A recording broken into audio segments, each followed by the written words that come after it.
Sean, looked like a lot of enthusiasm there from the attendees, including, I think I saw a video of people crying.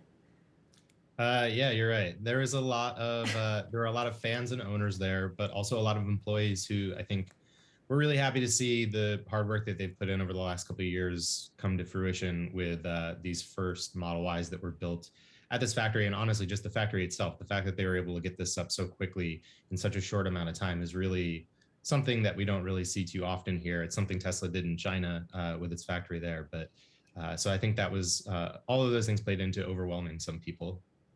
So does Tesla need this factory to keep up this torrid pace?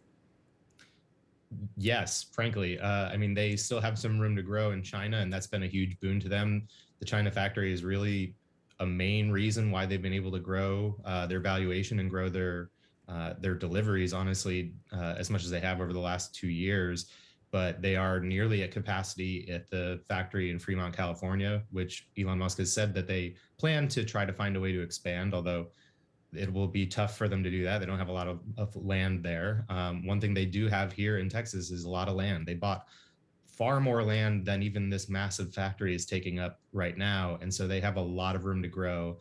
And even the graphic that he showed last night of the factory and their plans for it includes, I would say, probably about a quarter of it for future products. So even though they are planning to make up to 500,000 Model Ys a year at this factory, there's going to be a lot more room to produce even more here if they can get these new models like the Cybertruck and anything else that Elon Musk has his sleeve out of the design studio and into production.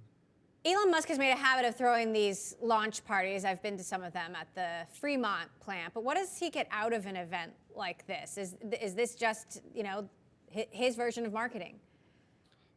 Yes, simply yes. But there are a couple different angles that I think they play with events like this. One of them is simply really just sort of appeasing the people here who have been following along and really helped facilitate this happening in the first place. There was a lot of kudos thrown out to local government officials. Austin's mayor, Steve Adler, had been invited, although I don't think he attended because he came down with COVID-19 over the weekend. There were Travis County officials there. A lot of local schools and workforce development groups who are helping fill the sort of recruiting pipeline into the factory. So it really sort of helps acknowledge all of the work that those people have put into it, while also setting them up for a good relationship moving forward. And then on top of that, it's really just, this is part of what feeds the beast of Tesla. You get these sort of quarterly events, or maybe once or twice a year, and they sort of feed back into the excitement, even though he didn't really say too much that was all that newsworthy compared to some of the other speeches he's given in the past.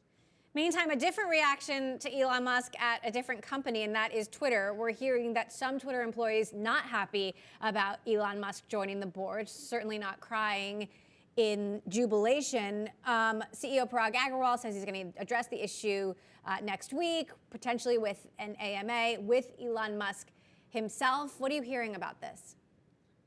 I mean, it's from what we understand about the reaction that the Twitter employees has had. It's, in some ways, it's kind of nice to see, because we don't see people say no to Elon a lot, at least within his orbits. I mean, people obviously have strong opinions about him and negative opinions about him, but within the companies that he runs and among the sort of executive ranks that he operates, we don't see a lot of pushback, at least publicly. And so to hear that the employees of Twitter were sort of standing up a little bit and saying, hey, Elon's behavior, his very sort of public behavior on this platform, and has not really been in line with sort of the values that Parag's been expressing he wants Twitter to carry forward. And so they have some concerns about what that means and what it means for the platform's future to have someone on the board and controlling so much of the company who seems to be able to operate outside the bounds of what they really want to allow on the platform.